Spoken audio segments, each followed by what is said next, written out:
Good morning students, myself Shan Patel. Today we are going to start part 6 of chapter number 11 Transportation in Animals and Plants. जैसे कि बच्चों हमने इस chapter number 11 में अब तक ट्रांसपोर्टेशन के बारे में समझा कि ब्लड जो है हमारी बॉडी में ब्लड किस तरीके से सर्कुलेट होता है हमारी बॉडी में से इसकी पूरी सिस्टम क्या है उसके बारे में हमने समझ लिया। ब्लड के बारे में समझ लिया कि ब्लड जो है उसमें कौन कौन से सेल्स होते हैं, ब्लड के बारे में समझा। उसके बाद हार्ट के बारे में, हार्ट की जो प्रोसेस है, हार्ट में किस तरीके से ब्लड सर्कुलेशन होता है उसके बारे में समझा। ओके, तो इसी तरीके से आज हम अदर एनिमल्स ऑल्सो यूरिनेट, जो दूसरे एनिमल्स है वो भी क्या यूरिनेट करते हैं उसके बारे में समझना है। कि हमने लास्ट लेक्चर में समझा था कि जो excretory system in human beings में जो एक्सक्रीटरी जो सिस्टम जो होती है मीन्स उसके वेस्ट जो है ह्यूमन बॉडी में जो वेस्ट क्रिएट होता है बराबर वो किस तरीके से रिमूव होता है उसकी सिस्टम जो है हमने लास्ट लेक्चर में पार्ट 5 में हमने समझी थी। मैंने आपको पूरी फिगर किडनी ड्रॉ करके समझाया है ना। लास्ट लेक्चर में हमने किडनी ड्रॉ की थी, 2 किडनी थी, है ना। तो ह्यूमन एक्सक्रीटरी सिस्टम में 2 किडनी जो थी, 2 किडनी में सबसे पहले तो ब्लड जो है ब्लड सर्कुलेट होके कहाँ पे आ जाता है, 2 किडनी में आता है ना। लास्ट लेक्चर में समझा था। तो वहां से 2 किडनी में से 2 किडनी में क्या होता है, वहां पे बाद में 2 किडनी में यूजफुल सब्सटेंसेस भी होते हैं। वहां पे जो ब्लड आता है ब्लड के अंदर यूजफुल सब्सटेंसेस भी होते हैं और जो यूजफुल नहीं होते हार्मफुल है वो भी सब्सटेंसेस भी उसमें प्रेजेंट होते हैं ब्लड में, है ना। तो वो किडनी में जब आता है तब उसमें से जो यूजफुल सब्सटेंसेस जो होते हैं वो जो ब्लड होता है ब्लड में वो यूजफुल सब्सटेंसेस ब्लड में मिल जाते हैं, समझ में आया, ब्लड में वापस चले जाते हैं। और जो अनयूजफुल होते हैं, जो यूजफुल नहीं होते वो आपको पता है उसका यूरिन बन जाता है। मैंने आपको लास्ट लेक्चर में समझा था कि हमारी बॉडी में से जो येलो लिक्विड हम रिमूव करते हैं उसको यूरिन कहा जाता है। तो यूरिन को वहां ब्लड जो किडनीज जो है वहां पे यूरिन स्टोर हो जाता है। उसके बाद वो यूरिन जो है यूरेटर के थ्रू 2 पाइप थी, लास्ट लेक्चर में आपने देखा था कि 2 पाइप जो थी, है ना, यूरेटर के थ्रू वो जो यूरिन जो है वो कहां पे पहुंच जाता है, यूरिनरी ब्लैडर में पहुंच जाता है। लास्ट में यूरिनरी ब्लैडर थी और यूरिनरी ब्लैडर में वहां पे आके वो यूरिनरी ब्लैडर पे स्टोर होता है वो यूरिन। क्लियर। अभी यहाँ पे यूरिनरी ब्लैडर में से वो जो यूरिन जो है वो यूरिनरी ब्लैडर में से यूरेथ्रा के थ्रू उसमें जो ओपनिंग जो होल होता है नीचे, ओपनिंग जो होल होता है वहां से क्या हो जाता है वो यूरिन रिमूव हो जाता है। तो इस तरीके से ह्यूमन में हमने लास्ट लेक्चर में ह्यूमन की जो एक्सक्रीटरी जो सिस्टम जो है यूरिन रिमूव करने की जो सिस्टम है वो हमने लास्ट लेक्चर में समझ ली थी। तो ये हुआ ह्यूमन की बात। ह्यूमन में इस तरीके की प्रोसेस होती है रिमूव करने की, बराबर। आज हम ह्यूमन की नहीं लेकिन किसकी बात करेंगे, अदर एनिमल्स ऑल्सो यूरिनेट। जैसे ह्यूमन में लास्ट लेक्चर में हमने यूरिनेट देखा कि यूरिन रिमूव करने की जो प्रोसेस थी यूरिनेट वो हमने देखी लास्ट लेक्चर में, वो ह्यूमंस में देखी। तो ह्यूमंस में इस तरीके की प्रोसेस होती है। लेकिन अदर एनिमल्स जो है ह्यूमन के अलावा उसमें यूरिनेट की प्रोसेस किस तरीके से होती होगी, ओके, ये वेस्ट रिमूव करने की जो प्रोसेस है वो किस तरीके से होती होगी वो आज के लेक्चर में हम देखेंगे। Okay, see here other animals also urinate. क्या दूसरे एनिमल्स भी है जो यूरिनेट करते हैं, दूसरे एनिमल्स भी क्या यूरिनेट करते होंगे, ओके, अगर करते होंगे तो किस तरीके से करते होंगे। See here the way in which waste chemicals are remove from the body of the animals depend on the availability of water. देखिए दूसरे जो एनिमल्स है उसके जो वेस्ट जो प्रोडक्ट है उसकी बॉडी में जो वेस्ट प्रोडक्ट है वो रिमूव करने की जो वो किसके ऊपर डिपेंड होते हैं रिमूव करने की प्रोसेस। तो जो वेस्ट जो केमिकल्स उसमें क्रिएट होते हैं तो remove the from the body of the animal depend on the availability of water. वो वाटर की अवेलेबिलिटी किस तरीके से है, कितना वाटर अवेलेबल है उस तरीके से वो उसके ऊपर डिपेंड रहता है। रिमूव करने की जो वेस्ट रिमूव करने की प्रोसेस जो है दूसरे एनिमल्स में वो वाटर अवेलेबिलिटी के ऊपर डिपेंड रहती है। Clear. See here aquatic animals like fishes excrete cell waste as ammonia. Which directly dissolves in water. देखिए यहाँ पे एक्वाटिक एनिमल्स की बात की गई है कि एक्वाटिक एनिमल्स में ये प्रोसेस किस तरीके से होती है। तो एक्वाटिक एनिमल्स लाइक जितने भी एक्वाटिक एनिमल्स मींस क्या है, तो एक्वाटिक एनिमल्स मींस जो वाटर में रहते हैं, जो एनिमल्स वाटर में सर्वाइविंग करते हैं वो एनिमल्स की बात हो रही है। यहाँ पे एक्वाटिक एनिमल्स की बात हो रही है। तो एक्वाटिक एनिमल्स जो है वो ये वेस्ट प्रोडक्ट जो रिमूव करने की जो प्रोसेस है उसमें किस तरीके से है। तो एक्वाटिक एनिमल्स लाइक फिशिस, यहाँ पे एक एग्जांपल दिया है फिश का।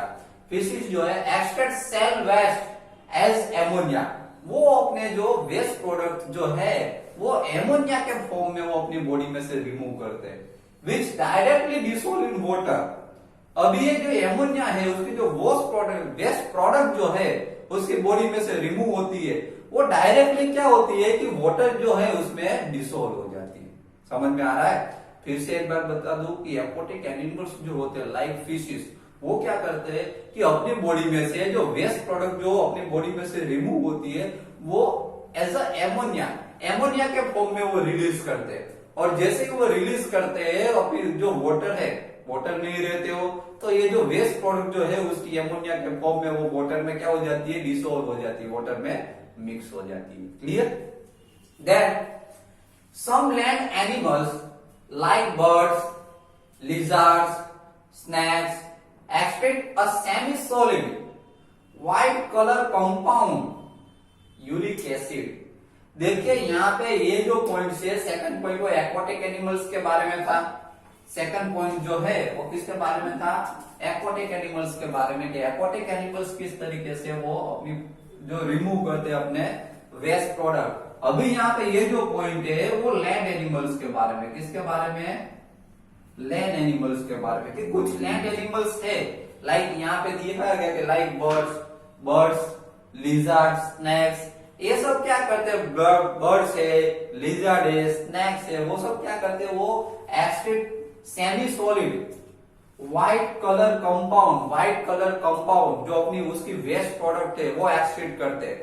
ओके, जो ये व्हाइट कलर कंपाउंड जो उसकी वेस्ट प्रोडक्ट जो है उसका यहाँ पे नेम भी दिया गया यूरिक एसिड, जिसको यूरिक एसिड कहा जाता है। समझ में आ रहा है? तो ये जो उसका व्हाइट कलर कंपाउंड जो उसकी वेस्ट प्रोडक्ट है वो सेमी सॉलिड होती है। कैसी होती है? Semi solid. और इस फॉर्म में वो अपनी बॉडी में से रिमूव कर देते हैं। Clear? That the major excretory product in humans is urea. देखिए ह्यूमंस में हमारी बात हो रही है कि ह्यूमंस जो है अपनी बॉडी में से जो मोस्ट ऑफ जो प्रोडक्ट वेस्ट प्रोडक्ट जो रिमूव करते हैं कौन से फॉर्म में होती है? वो यूरिया के फॉर्म में होती है। कौन से फॉर्म में? यूरिया के फॉर्म में होती है। समझ में आ रहा है? यूरिन की बात अलग है, यूरिन है वो लिक्विड है। समझ में आ रहा है? और ये यूरिया की बात हो रही है। The major excretory products in human is urea. जो हमारे में जो मोस्ट ऑफ जो एक्सेटरी जो प्रोडक्ट होती है, जो वेस्ट प्रोडक्ट होती है, एज ए यूरिया के फॉर्म में वो रिमूव होती है। क्लियर? तो यहाँ पे हमने सभी पॉइंट्स के बारे में, चारों के बारे में समझ लिया कि एक्वाटिक एनिमल्स जो है, एक्वाटिक एनिमल्स जो है लाइक फिशिस, वो किस तरीके से अपनी बॉडी में से जो वेस्ट प्रोडक्ट रिमूव करते हैं, तो वो एज अ एमोनिया फॉर्म, किस तरीके से? As a ammonia form. Aquatic animal से एमोनिया के फॉर्म में अपनी बॉडी में से वेस्ट प्रोडक्ट जो है वो रिमूव कर देते हैं। ओके, और ये वेस्ट प्रोडक्ट जो है उसकी जो रिमूव करते हैं वो वाटर के अंदर ही रहते हैं, इसलिए वाटर के अंदर ही क्या हो जाएगी? वेस्ट प्रोडक्ट डिसॉल्व हो जाएगी। क्लियर? उसके बाद कुछ लैंड एनिमल्स के बारे में समझा लाइक बर्ड्स, लिजर्ड, स्नैक्स, ये सब क्या करते हैं? ये सब जो होते हैं वो सेमी सॉलिड फॉर्म में अपनी वेस्ट प्रोडक्ट जो है वो रिमूव करते हैं। और वो सेमी सॉलिड जो है उसका व्हाइट कलर कंपाउंड, उसको यूरिक एसिड कहा जाता है। Uric acid as a form of uric acid. Okay, तो यूरिक एसिड के फॉर्म में, व्हाइट कलर कंपाउंड के फॉर्म में वो अपनी वेस्ट प्रोडक्ट जो है वो रिमूव कर देते हैं। क्लियर? उसके बाद हमने लास्ट समझा कि ह्यूमन के बारे में। ह्यूमन की जो मोस्ट ऑफ जो वेस्ट प्रोडक्ट जो है वो एज अ यूरिया फॉर्म में, कौन से फॉर्म में? एज अ यूरिया फॉर्म में वो रिलीज होती है। Clear? Now sometimes a person's kidneys में stop working due to infection और इंजरी। देखो ये किडनी की बात हुई, जो लास्ट लेक्चर में हमने किडनी के बारे में समझा था कि हमारा जो ब्लड जो है वो क्या होता है, सबसे पहले तो किडनी में जाता है और वहां से फिल्टर होता है। पहला काम ये याद रखेगा, ब्लड जो है हमारा वो किडनी में जाएगा और किडनी में क्या होता है, वो फिल्टर होता है। फिल्टर होने से क्या होता है कि यूजफुल जो सब्सटेंस जो होते हैं वो वापस ब्लड में ही रहते हैं और अनयूजफुल सब्सटेंस होते हैं वो फिल्टर होके क्या होता है, यूरिन के फॉर्म में रिमूव हो जाते हैं। समझ में आ रहा है? तो यहाँ पे किडनी की बात आई है कि समटाइम्स अ पर्सन किडनीज में stop working due to infection और इंजरी।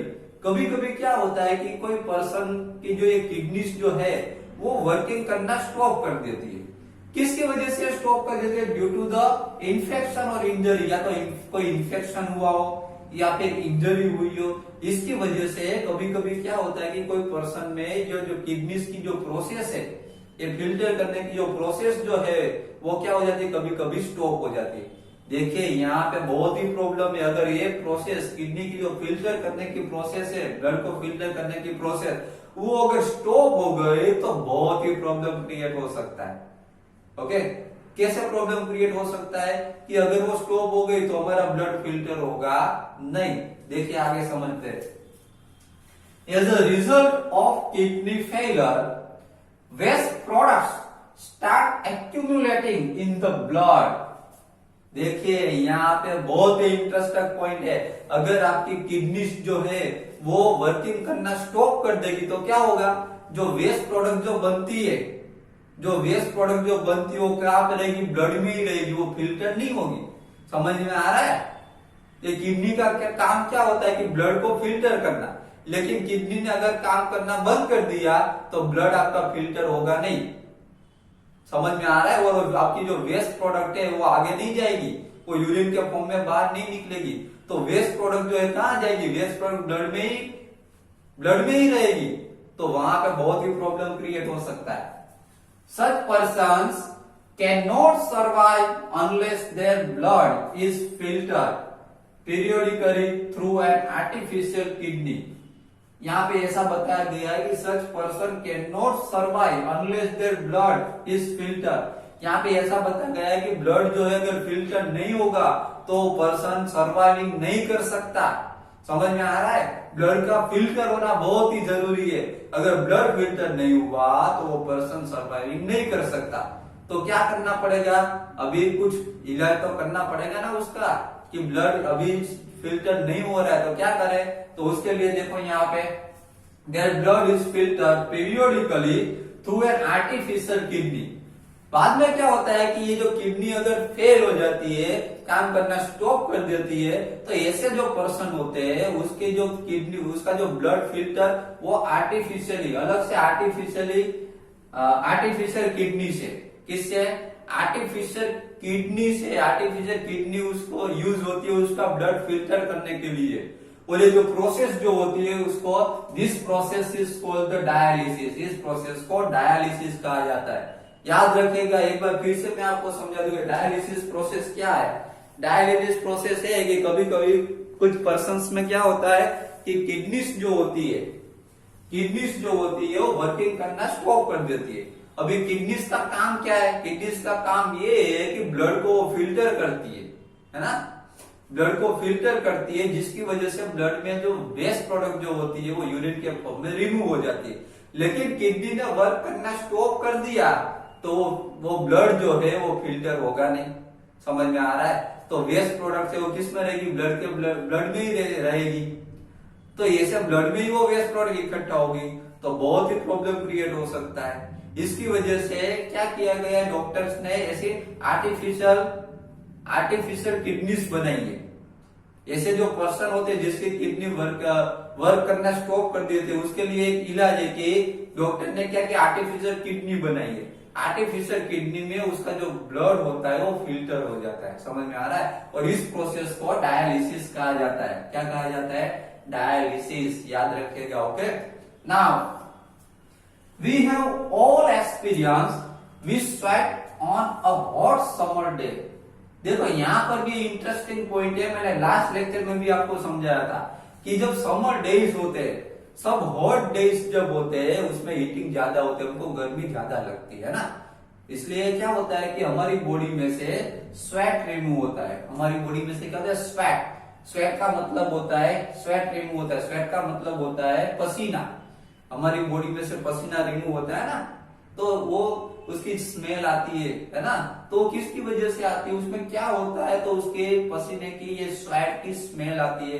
तो देखिए यहाँ पे the sweat contains water and salt. देखिए इसकी वजह से स्वेट में क्या होता है? Water and salt. क्या प्रेजेंट होता है स्वेट में? वाटर एंड सॉल्ट प्रेजेंट होता है, जिसकी वजह से ये जो स्मेल आती है, बैड स्मेल आती है ना, वो इसकी वजह से आती है, क्योंकि उसमें सोल्ट भी प्रेजेंट होता है। समझे? वाटर तो होता है लेकिन उसके साथ सोल्ट भी प्रेजेंट होता है। और आपने देखा होगा कभी कभी क्या होता है कि हॉट समर डेज हो, हमको ज्यादा स्वेट अगर निकल रहा हो तो शर्ट जो होते हैं, हमने जो शर्ट पहने होते हैं, हमने जो क्लोथ्स पहने होते हैं, उसमें व्हाइट व्हाइट पेचिस लग जाते हैं। आपने देखा होगा व्हाइट पेचिस। तो व्हाइट पेचिस वो किसकी वजह से लगते हैं? वो व्हाइट पेचिस जो है वो ये स्वेट की वजह से, स्वेट की वजह से हमारे जो क्लोथिस जो है उसकी वजह से व्हाइट व्हाइट पेचिस लग जाते हैं। क्यों?